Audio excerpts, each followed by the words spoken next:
नमस्कार दोस्तों, कैसे हैं आप सब लोग। सब अच्छे होंगे, बढ़िया होंगे, अपने अपने कामों में व्यस्त होंगे। और व्यस्त होने के साथ साथ थोड़ा सा हमारी बातें भी सुनेंगे और हम क्या कहना चाह रहे हैं उस पर भी ज़रूर आप लोग ध्यान देंगे और बढ़िया तरीके से ध्यान देंगे। यही मेरी उम्मीद है सबसे कि देखिए दोस्तों, आज मैं एक ऐसी बात पे चर्चा कर रहा हूँ या निष्कर्ष कर रहा हूँ कि जब कोई किसी चीज़ को लिखता है या उसके मन में उत्पन्न होती है, या कोई गाना लिख रहा है या गाना गा रहा है या कविता बना रहा है या कोई लिखनी करता है, तो उसको बड़ी मेहनत से बनाता है, शब्दों को जोड़ के बनाता है, शब्दों को सजा के बनाता है। माने बात, कोई एक कविता बनाना है एक प्रकार से एक माला बनाने की तरह है कि कौन सा फूल उसमें सुंदर लगेगा, कौन कैसे उसका डिज़ाइन होगा। और ये कपड़े बनाने के जैसा है, ये घर बनाने के जैसा है।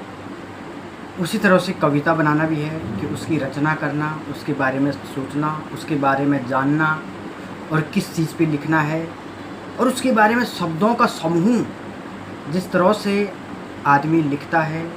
मैंने अच्छे अच्छे कवियों की कविताएं भी पढ़ी है, लिखी भी है, सुनी भी है और उनके इंटरव्यूज़ भी देखे हैं।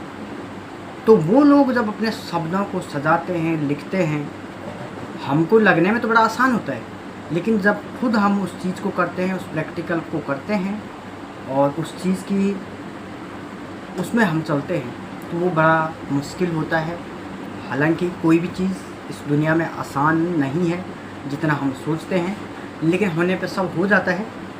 और आजकल तो सोशल मीडिया का ऐसा ज़माना है कि रातों रात लोग स्टार भी बन जाते हैं। वो उनका किस्मत है या लक है या मेहनत है, उसको कुछ भी कह सकते हैं।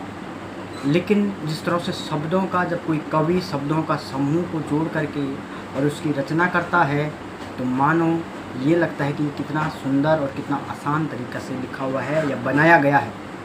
हालांकि इतना आसान, इतना नॉर्मल कोई चीज़ होता नहीं है। और कई बार बहुत सोच समझ करके कोई कवि किसी कविता की रचना करता है, जो मुझे खुद भी एहसास होता है जब भी मैं भी करता हूँ मेहनत अपने रचनाओं में।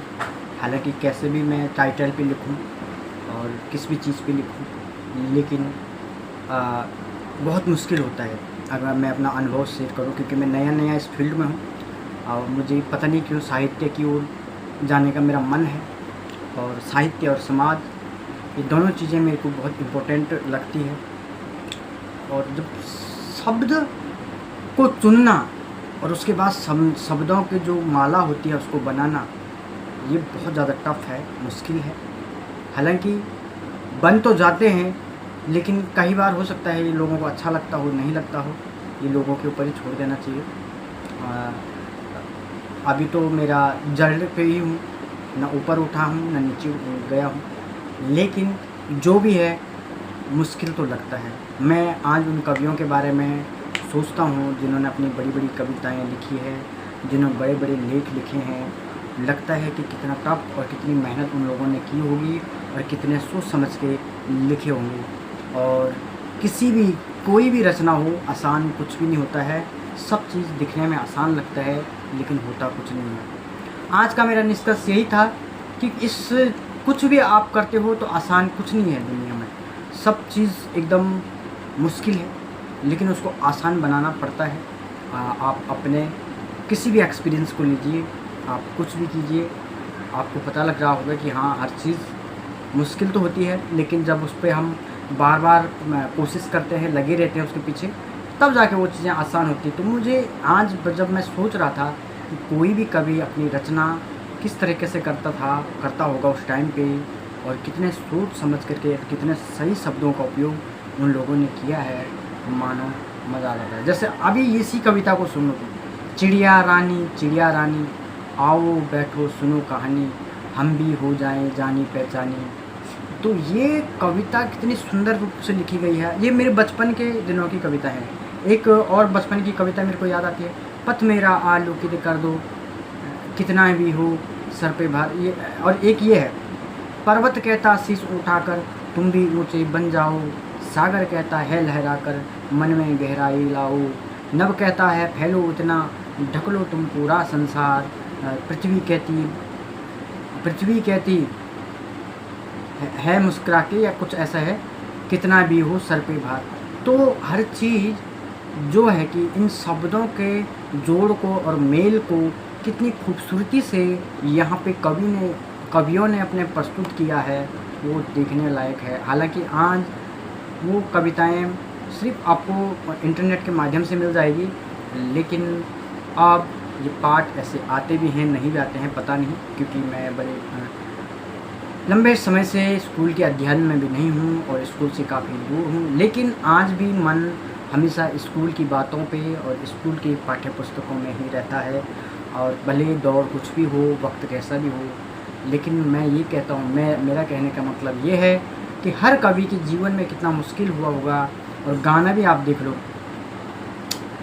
कितने खूबसूरत गाना उस टाइम पे लिखे गए हैं, जिनको जैसे आप इसी गाने को लिख लो जो समीर जी ने लिखा है, वो धड़कन फिल्म का है, जिसको नुसरत फ़तेह अली खान साहब ने लिखा है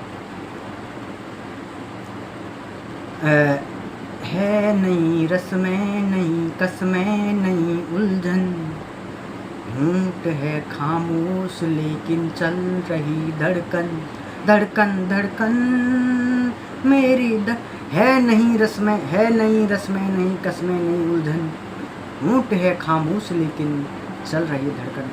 मुझे ये शब्द इतने प्रभावित करते हैं ना कि लगते हैं कि यार क्या शब्द लिखे हैं, क्या लेख लिखे हैं, बहुत खूबसूरत। जितनी तारीफ़ किया जाए उतना कम, और जितना बोला जाए उतना ही कम। बेमिसाल है, एकदम बेमिसाल। तो दोस्तों, इतनी मुश्किलात आए होंगे, लेकिन उन्होंने उस शब्दों को इतनी खूबसूरत तरीके से लिखा है और इतने सुंदर तरीके से लिखा है। हालांकि आने वाली पीढ़ियां क्या इन चीज़ों के बारे में सोचेगी, क्या इन चीज़ों को आगे लेके चलेगी।